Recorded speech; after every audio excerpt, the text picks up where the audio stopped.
What's going on, guys? It's Greg here, aka NYPrepper. It is Saturday morning, October 14th, 2023, and I have another emergency alert to share with you guys. I wanted to update you on the situation in Israel. So, yesterday was Friday the 13th, and it was supposed to be the global day of jihad. And thank God we didn't have any major incidents anywhere.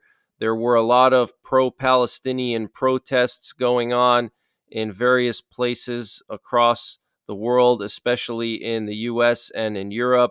In New York City, there were a lot of pro Palestinian protests, and there were some serious riots in places like Austria, France, and there were unfortunately some deaths. We had a teacher in France that was stabbed and killed by a jihadist. There was also a school security guard and another teacher that were injured in that same attack. Okay. And then also in China, an Israeli diplomat was attacked. So we did have some unfortunate, sad losses of life. Okay. But in general, there weren't any major terrorist attacks that would cause, loss of life on a large scale. Okay, so thank God for that. Um, However, we need to stay alert. Okay, we have to make sure we're staying alert at all times. Anytime we go into uh, larger populated areas, any public place, you want to be on high alert now. Okay, I'm not saying you should be paranoid. I'm not saying you should, alter your life to the point where it's an extreme inconvenience. However, you should be aware of your surroundings. You should always know where the nearest exits are. You should always know where the nearest cover and concealment is. So these are things you should always be doing.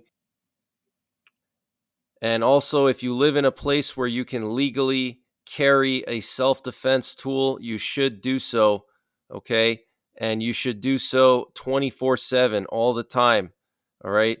Even when you think you don't need it, if you're going somewhere that you think is safe and you don't feel like carrying it, carry it. Okay. Because it's always those times that you think that you're not going to need it. And it turns out you're going to wish you had it in that situation. Okay. And I've been in that kind of a situation where I said, man, I wish I had my self defense tool on me, because I thought that I wasn't going to need it. I thought I was safe where I was. So things always happen when you least expect it and where you least expect it. Okay. So we had 35 emergency action messages yesterday. These are also known as nuclear attack options, and 35 is considered to be elevated. So I personally think it's because of the upcoming Israeli ground invasion of Gaza, and also because of the global day of jihad. And what you're looking at here are three nuclear war command and control planes that were up in the air overnight last night. One of them was flying over California and the southwestern U.S., and then two of them were flying over the southeastern U.S. Okay. Three in the air at the same time is definitely what I would consider to be a heightened state of alert. These planes are responsible for transmitting those nuclear attack options. Okay. They're primarily responsible for transmitting nuclear attack options and nuclear war launch orders in the event that ground based transmitter sites get destroyed, or ground based command and control gets destroyed. And they can also remotely launch all of our silo-based ICBMs from the air. Okay, so these planes are critical, probably one of the most important planes in the entire U.S. military. Okay, so U.S. nuclear forces are on high alert, and a credible military source on Twitter was saying that a possible third aircraft carrier might be going to Israel. And this military source was saying that the USS George Washington aircraft carrier recently left its port with no airplanes on board, which is extremely unusual, and it means that they're going to put planes on it at some point, wherever it ends up going. Okay, it's very unusual for aircraft carriers to leave port empty. So that's a sign that the USS George Washington could be going to the Middle East. Okay, so right now we know that two American aircraft carrier strike groups are going to be going to the Eastern Mediterranean. We have the Gerald R. Ford there right now, and the Gerald R. Ford is in position already.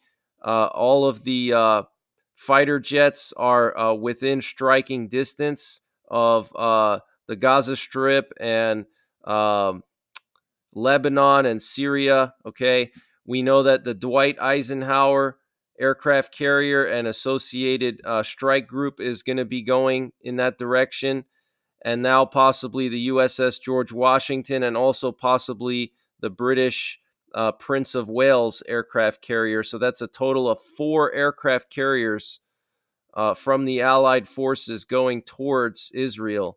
Okay, that is a huge force, guys. Okay, keep in mind, just one aircraft carrier usually comes with 75 fighter jets. So do the math. That's 300 fighter jets. Okay. U.S. Secretary of State Anthony Blinken arrived in Saudi Arabia. He said that I will meet with our Saudi partners to discuss the terrorist attacks by Hamas against Israel and the need to work together to prevent the conflict from spreading. And here's a video of him getting off the plane here and meeting his counterpart.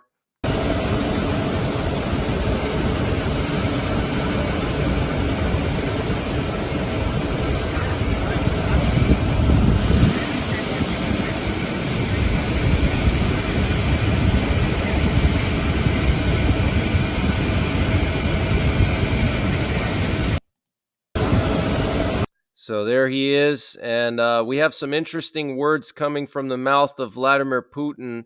So he compared Israel's siege of Gaza to Nazi Germany's siege of Leningrad during World War II, and he called for a resolution to the conflict to be reached through mediation.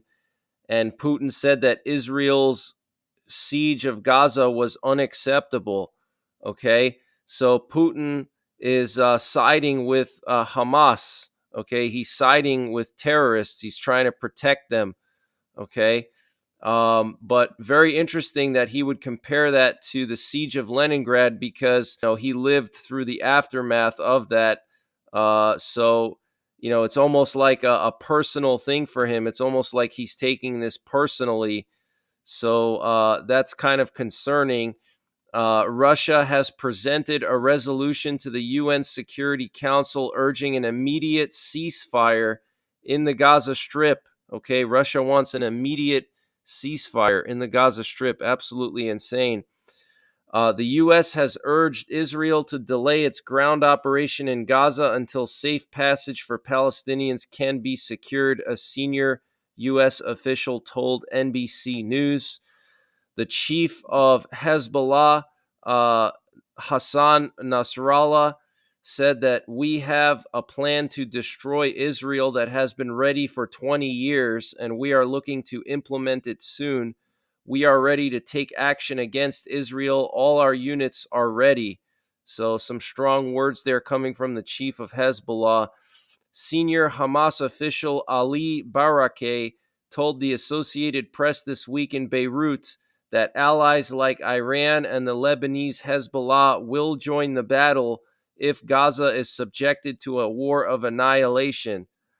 So we have a third U.S. Air Force C-17 Globemaster that has taken off from southern Israel, the Nevatim Air Base, on its way to Sigonella in Sicily in order to pick up more military equipment for Israel. Okay, so Israel has been receiving various types of military equipment, ammunition, weapons from the U.S., in secret. It's been going on the last few days, okay? And the U.S. is going to be deploying 24 F-15E Strike Eagles from the 494th Fighter Squadron of the U.S. Air Force stationed at Royal Air Force Base Lakenheath in the UK, and they have already landed at the Muwafaq Salti Air Base in Jordan. Okay, and here's a picture of these F-15E Strike Eagles, okay, landing in Jordan. This is a tweet from Central Command, U.S. CENTCOM. And what's interesting about these F-15E planes is that they are the first aircraft compatible with the new B-61 nuclear bomb. Okay, the B-61 nuclear bomb has been used by the U.S. and NATO for decades. Okay, it's the primary tactical nuke that NATO has in their inventory. And they recently created a new version of it, the B-61 12. And the F-15E is the first aircraft in the U.S. military to be compatible with the B-61 12. Okay. So this is pretty interesting. And this is the newest version of the B-61, and it's going to replace the older versions that are in NATO stockpiles. We have a few hundred of them in Europe. They're going to be replacing the NATO stockpiles with the B-61 12. And what makes it different than the prior versions is that it is a lower yield, but it's also more accurate. It has a better guiding system, okay, if you want to call it that, than the prior versions, so it doesn't need a huge yield because it can guide itself to a target better than the older versions. So very interesting, and not a coincidence either. Okay, they're preparing for a potential nuclear strike on Iran, possibly Syria, possibly Lebanon. Okay, why else would you move 24 F-15E fighter jets? Of all the fighter jets that the U.S. has, they're going to move these, to Jordan, literally right there, right next to Israel. I mean, to me, it's just obvious. So the German airline Lufthansa has permanently suspended flights to the Lebanese capital of Beirut due to deteriorating security conditions. The Israeli Defense Force Homefront Command has announced that the explosions heard earlier on Friday the 13th over the city of Haifa in northern Israel were the result of Israeli air defenses having conducted an interception of two unknown targets which were spotted over the north of the country. Okay, were they drones? Were they anti-tank missiles? We don't know, but that's pretty interesting that Hezbollah is basically conducting what I think are probing attacks, testing Israel's air defenses. Uh, Anthony Blinken told a group of lawmakers last week during a conference call in Washington, D.C., that his department believes that Azerbaijan could launch an invasion of Armenia sometime in the coming weeks. And senior U.S. officials have stated that the 26th Marine Expeditionary Unit on board the USS Bataan and USS Carter Hall, who were last seen near Bahrain in the Persian Gulf roughly 2 days ago, possibly heading in the direction of the Eastern Mediterranean, are conducting preparations in case they are ordered closer to Israel to increase U.S. force posture in the region. Okay, and that's this amphibious landing ship you see right here. Okay, getting ready to potentially deploy into the region. Okay, these are special operations capable amphibious landing ships. Okay, and the French government has ordered a deployment of upwards of 7,000 soldiers inside of France and raised their internal security level to the highest level possible following the death of that school teacher that was stabbed, and also due to all of the protests that have been occurring the last few days. Okay, so 7,000 French soldiers to be deployed across France, and their security level at the highest possible. Okay, that's like kind of like what we did after 9/11. That's what France is doing now. That's how serious the situation is, okay?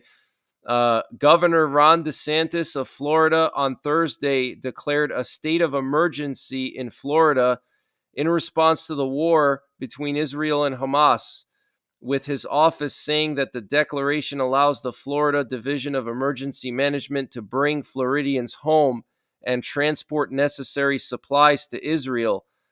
DeSantis's order in part called for activation of the Florida National Guard and the Florida State Guard as needed.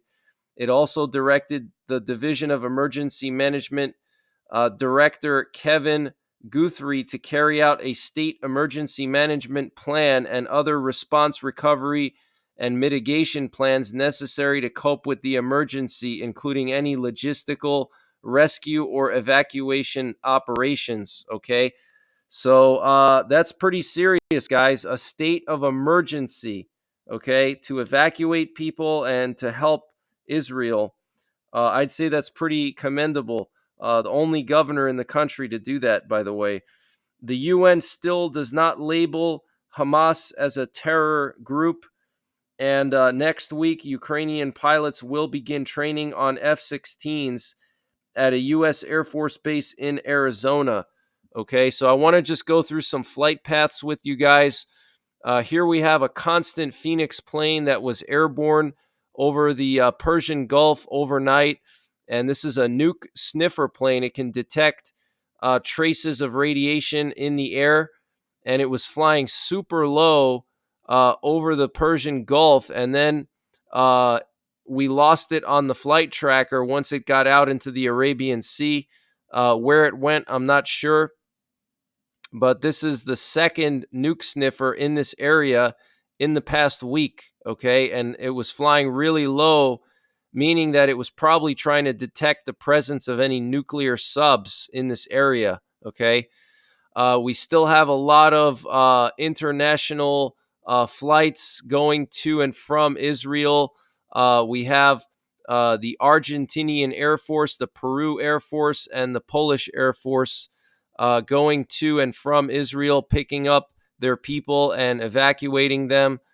And we also had an Azerbaijan Ministry of Defense plane that landed in Jordan, which is pretty interesting. And overnight last night, we had two Russian doomsday planes go east towards Siberia and Kyrgyzstan, and then they flew back to Moscow like 2 hours later. It was very strange. They did the same thing a few days ago. So one of them went to Bishkek in Kyrgyzstan, and the other one went to Gorno-Altaysk, okay? And that's in the Altai Mountains region of Russia. There is a missile field in that area in the Altai Republic of Russia, but one of the doomsday planes went to Bishkek in Kyrgyzstan, which is really weird.